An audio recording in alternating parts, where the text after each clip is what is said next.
All right, going live for a little pre-show countdown. 5 minutes till the live session proper starts.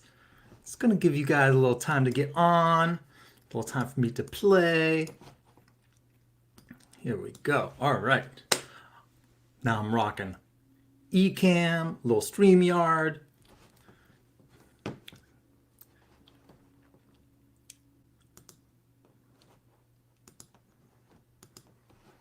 Hey everybody, just doing a little countdown towards our proper start.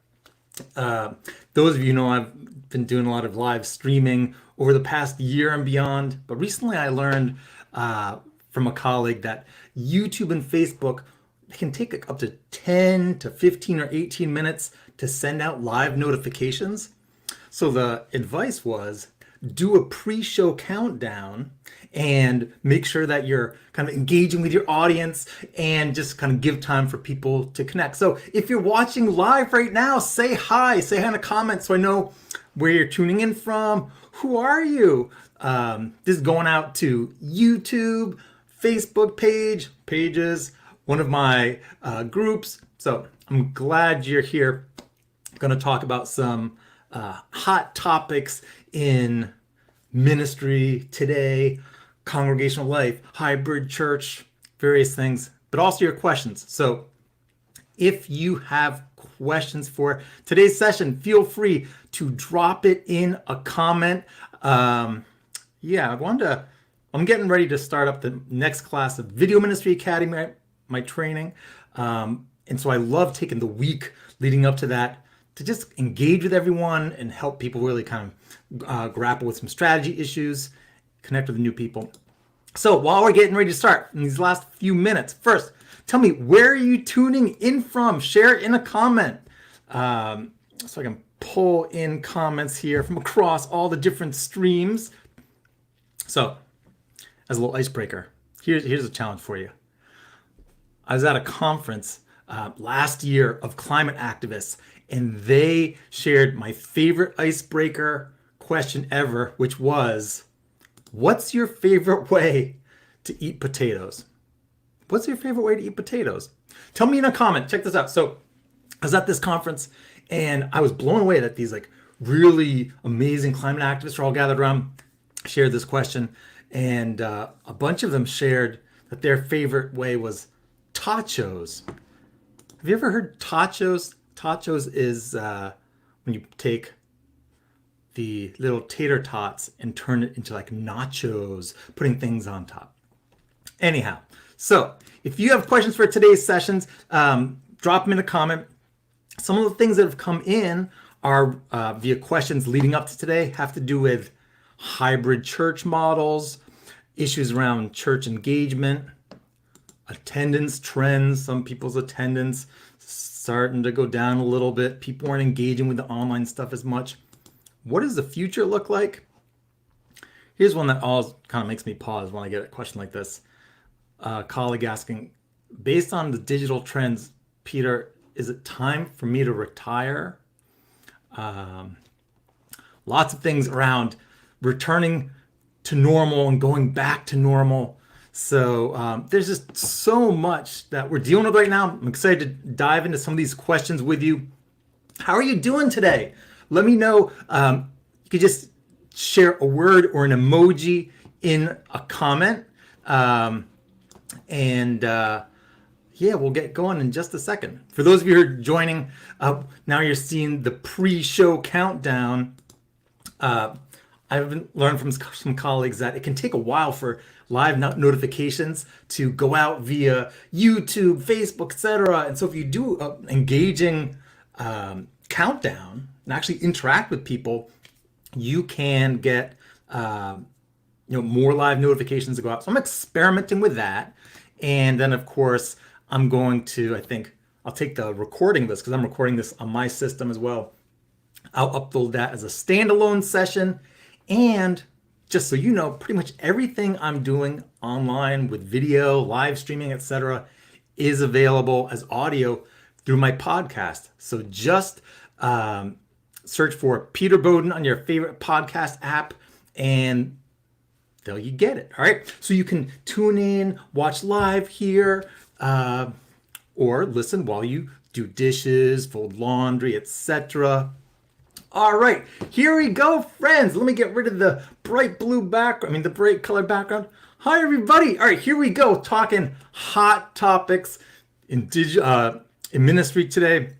So thank you for being here. I took a little break from doing live sessions over January because I wanted to experiment. One of the things right now is we're having to figure out what works, what doesn't, try new models. And so one of the things I did is, after doing lots of live streaming over this last year, after the holidays, instead of doing live sessions, I shared a leadership series for congregations through my website, peterbowden.live, with a number of videos on online engagement, reducing Zoom fatigue, some issues related to hybrid church.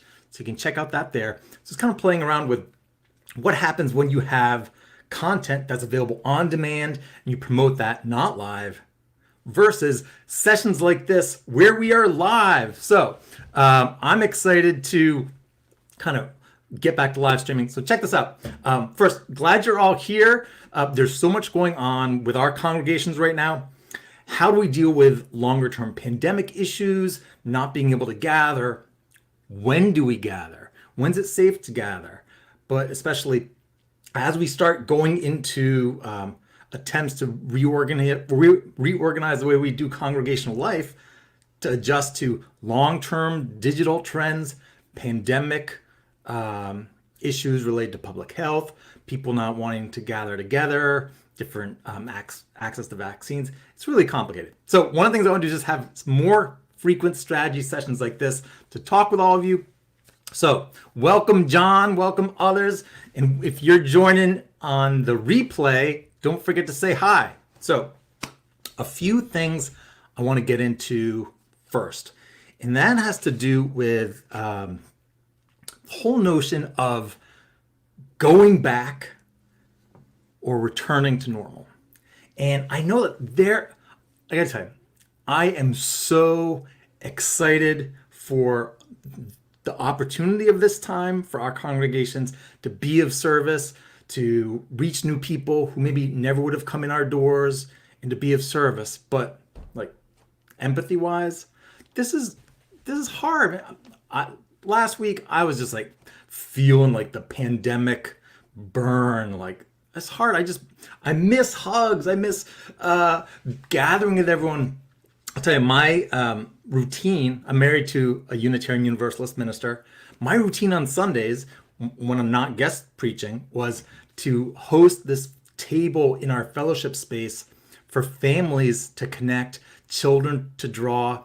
And so I'd spend every single Sunday, pretty much before the service and after the service, helping to introduce people to each other, getting to know kids, drawing cartoons with kids, and just really engaging our families in that space. So I miss it. So as we're talking about the trends and various issues around hybrid church, as someone who spent my entire adult life growing up in a congregation, volunteer leading, getting into professional growth consulting, training, speaking nationally on digital issues, you got to know it all comes from my love for congregational life and gathering offline in person. And so I just want you to know everything that you feel around, or many of the things you feel around, I just want to get back. Like, I feel that. So right now in my conversations and interaction with leaders in my training community, a lot of conversations go like, we engage in a little conversation around looking forward and kind of, I'll have collegial conversations with clergy and other staff people around their plans and what their present thinking is. And consistently, the language, when we can return to, or when we get back to normal, well, I think we're gonna try and figure out a way to, and then it's like something about how do we still share what we're doing within the sanctuary with those people who opt in to be online. And so I want to talk in this session, which just be like 15, 20-minute stops, depending on your questions, is there's this real assumption still by many leaders that you're going to get back to a core experience of where you were. And the trick is for those small number of people who can't come or live in other states, or for some reason, maybe it's public health matters, don't want to be in person with you, how do we still make our ministry, our worship services available to the smaller number of people who are online while we're doing the core ministry and gathering, worship services, etc., that we all love and want physically in the same space? And I think there's great fault in that assumption, that kind of looking down the road, like, oh, we're going to get back to normal and have to figure out how to still include people digitally. Because one, what we are looking at is, first, I keep saying this, and I'll keep saying it forevermore, digital trends have been pushing church culture to change, and COVID-19, the pandemic, accelerated those trends by years. The digital trends, people's preferences, behaviors, they're not going to get undone. So a huge amount of the digital behavior change, habits established during this time, we're stuck with them. We can move back some, but not all the way.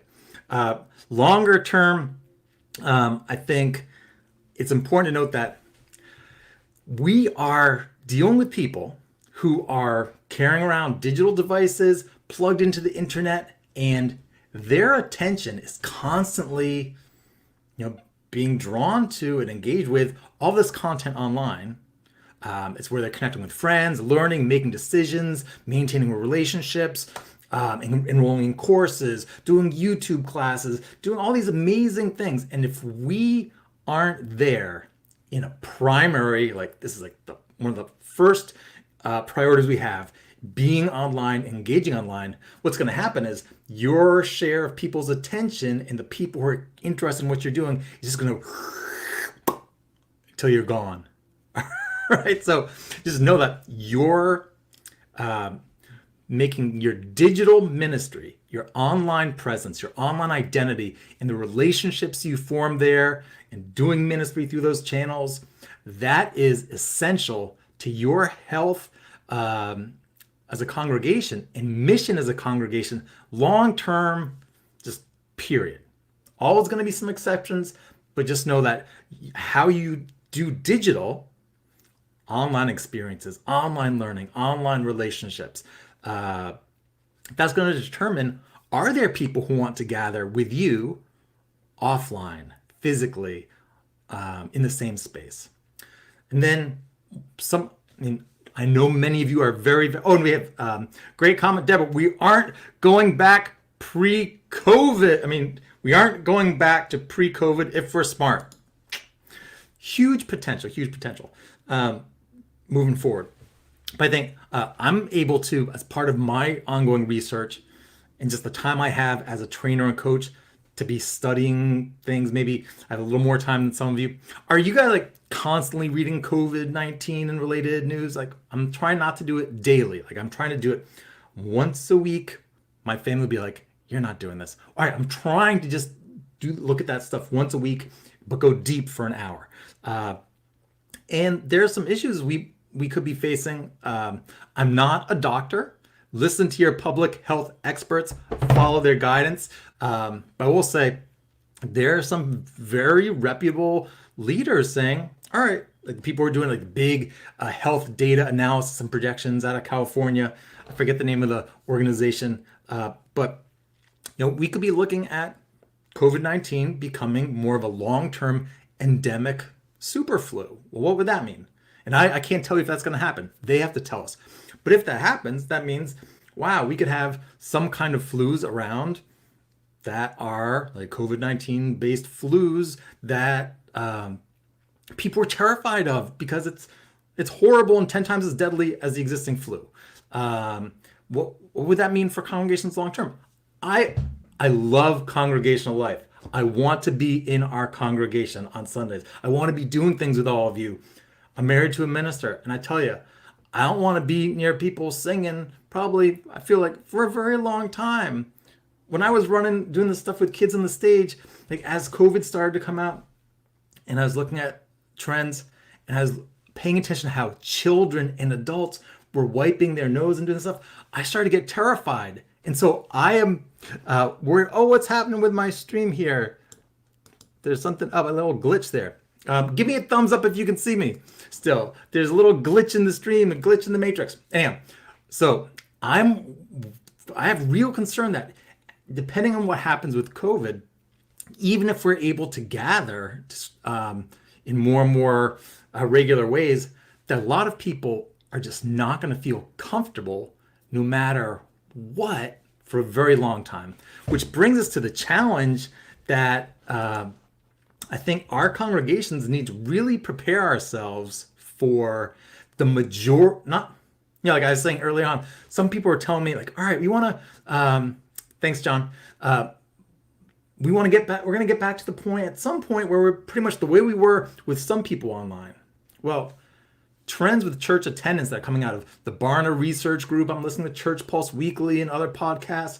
In the larger church world, people are reporting attendance where people are trying to gather, it's like 30% of what it was. And so I'm just kind of extrapolating for us that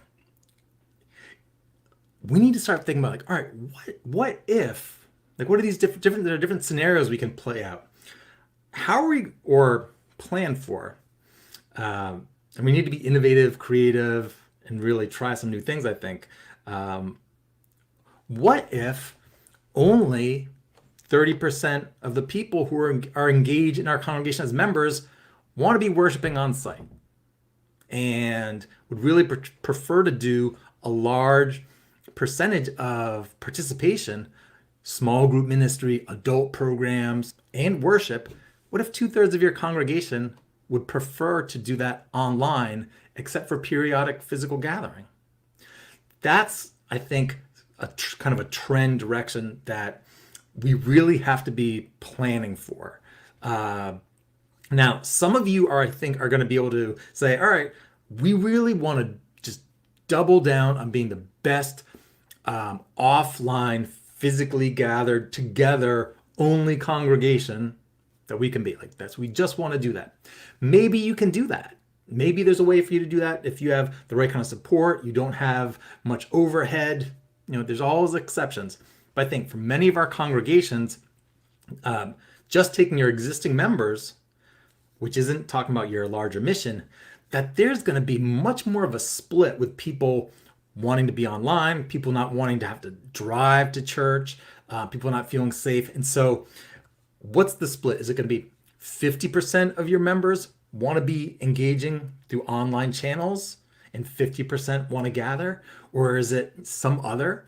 I think it would be smart for you, and not everyone's doing this. I know from conversations with clergy, other religious professionals, etc., having these conversations now about, hey, we're not ready to make any changes, but let's have some what if conversations. What are your concerns? So congregations doing listening circles, fantastic. Staff teams, congregational retreats where you do reflection on what's happened over the last year and kind of look forward.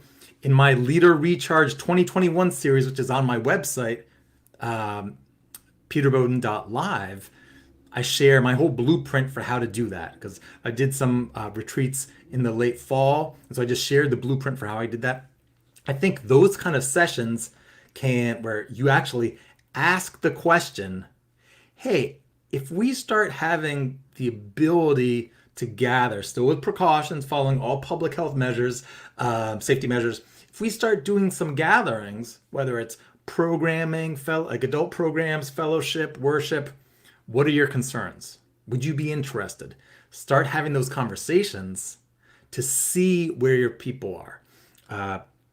I had a couple of congregations email me in response to my emails about questions for this session, and one of them was like, hey, we have mostly retired members and mostly young staff, and we think that all of our members are going to be ready to go back to church before our young staff because they're going to get the vaccine first. The retired members of the congregation are going to get the vaccine before staff.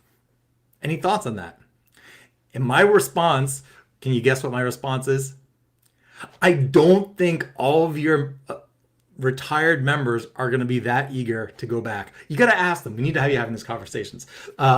Anyone else? How are you guys all feeling about where you're going? Are you all looking to get back and gather? Do you think, like, where do you think your congregation falls in terms of the split? Like, 100% ready to gather physically, 50-50? What do you think the trends are going to be? I'd love to hear your thoughts. So feel free to comment here. Also feel free to email me. I love getting email, just like I say, I love getting email from leaders in my network nationally because why? Your questions and challenges and ideas fuel my work. So I love hearing from you. I just want to pull up some of the other questions I want to hit. So does that make sense that no matter how much we want to gather together physically again, and figuring out ways to do that safely for those who want to do that should be something we're prioritizing. That moving forward, I think we really need to look at, because of digital trends on potential long-term, like this COVID thing going long-term and becoming more endemic and not something that just goes away with all the variants and other things, that we just have to plan for most congregations to be thriving and rocking your ministry based on where you were pre-COVID. You're going to have to be doing this hybrid combination, online, offline, which gets to mission. I think that most of our congregations, if you would be like, hey, all right, we were, say, 100 members or 200 members pre-COVID.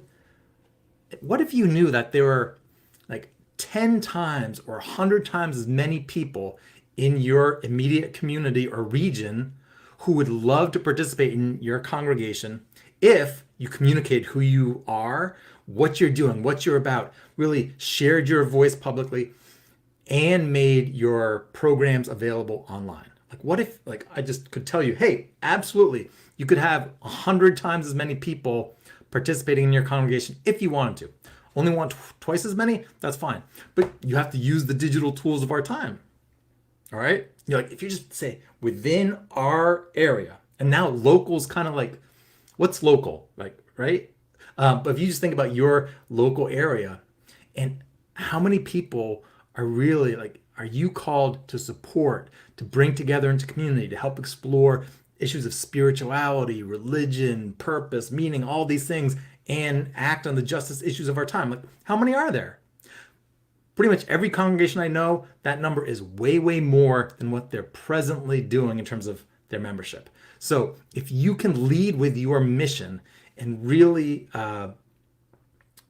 not resist the pull and desire to I just want to go back. I mean, friends, I want to go back. I really would like to go back to 2008. Wait, what was the best year? I don't know. If you could go back to any year, if you could travel back in time to any year in your life, pick up from there. What year would it be? Throw that in a comment. So yeah, moving forward, this hybrid thing, how do you do it both? How do you do both? How do you integrate it? We have to figure that out. I'm committed to helping. There's a few more comments here. Let's see. Yeah, we got to figure out how people feel. So if you haven't asked, start planning those conversations. We have to ask. Now, I want to talk about this should I retire question. I know how hard it is to do the live streaming and all the different digital things. Friends, until I was in my 20s, I was painfully shy. I started off painfully shy, introverted, and it's just through leadership within my congregation, First Unitarian Church of Providence, combined with teaching preschool and getting really into Zen meditation, which was also through my church, that I kind of opened up over time. But I was so shy. It's I know how hard it is. In addition to working with congregations, I've been doing digital strategy and television production work for the last 20 years. As long as I've had social media, I've been coaching people on that. So I know it's hard, but Before you retire, I want you to think about two things. I'm sure many others will come to me, but two things. Feel free, if you're thinking about retiring, like, I have to get out of here, feel free to email me. We have a little interaction. One, when you don't have the skills or know the strategies to make things work in these times, of course, you're going to feel like it's too hard because what you're doing isn't working. All right. Your ministry, your approach, your style may not be optimized for this online life, right? This online world and ministry online and hybrid ministry. So, what do we have to do? Learn new skills and strategies. So, if you feel like you could use some new skills and strategies, what I've been doing since the pandemic hit is training congregational leaders how to use video, which is one of my areas of expertise, strategically to engage people in congregational life and build a digital path to membership and really work on engagement and improve your skills. So that's my Video Ministry Academy program. Next class starts next week. All right. Let me just tell you about that real quick. I have to run through a couple of points. All right. So that is Video Ministry Academy. We talk about over 5 weeks, 5 modules, ministry for a digital first world. Like, our world is digitally oriented with video at the core. We have to understand that. We need to know how to use video well. So we talk about video production and presentation.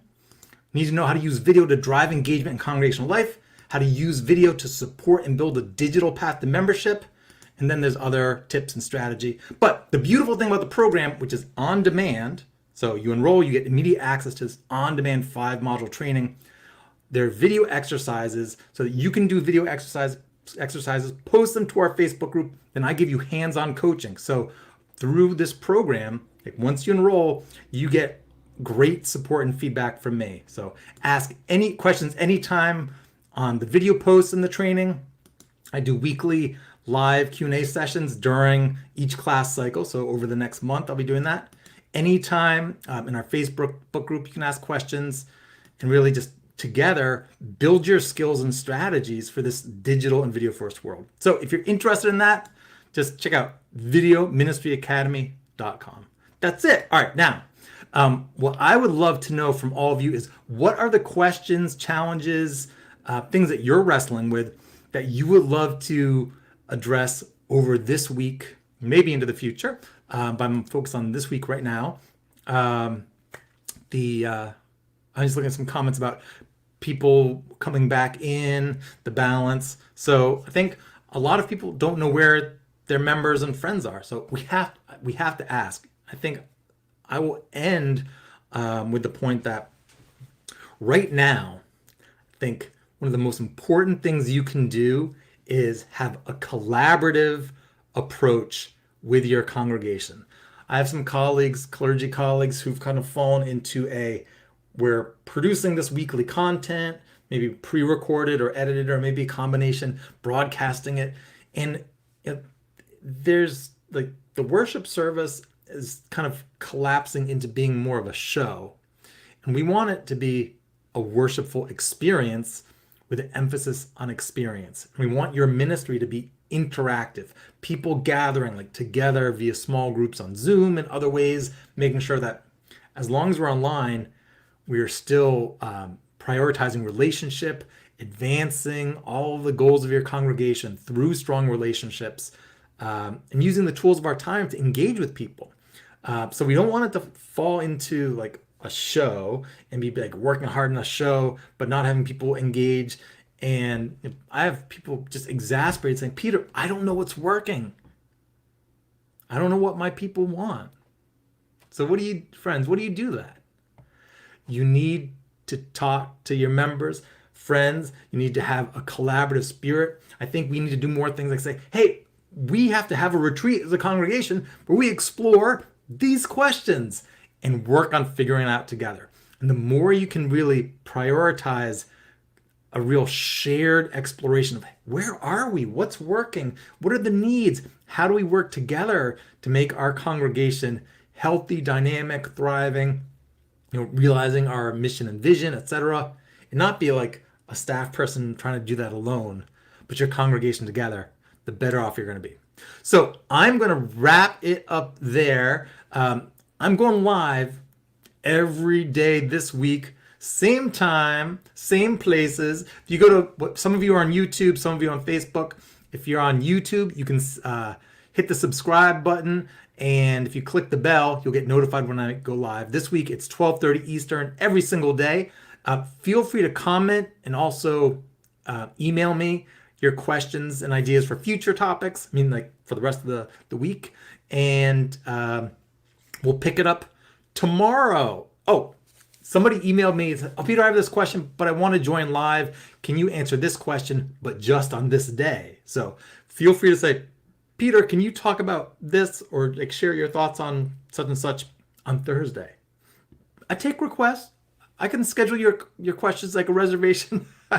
I'm happy to do that. All right. So thank you all for being here. If you know someone who would appreciate this session and the series and just my work, forward them the link. And I will talk to you all very soon. Thanks.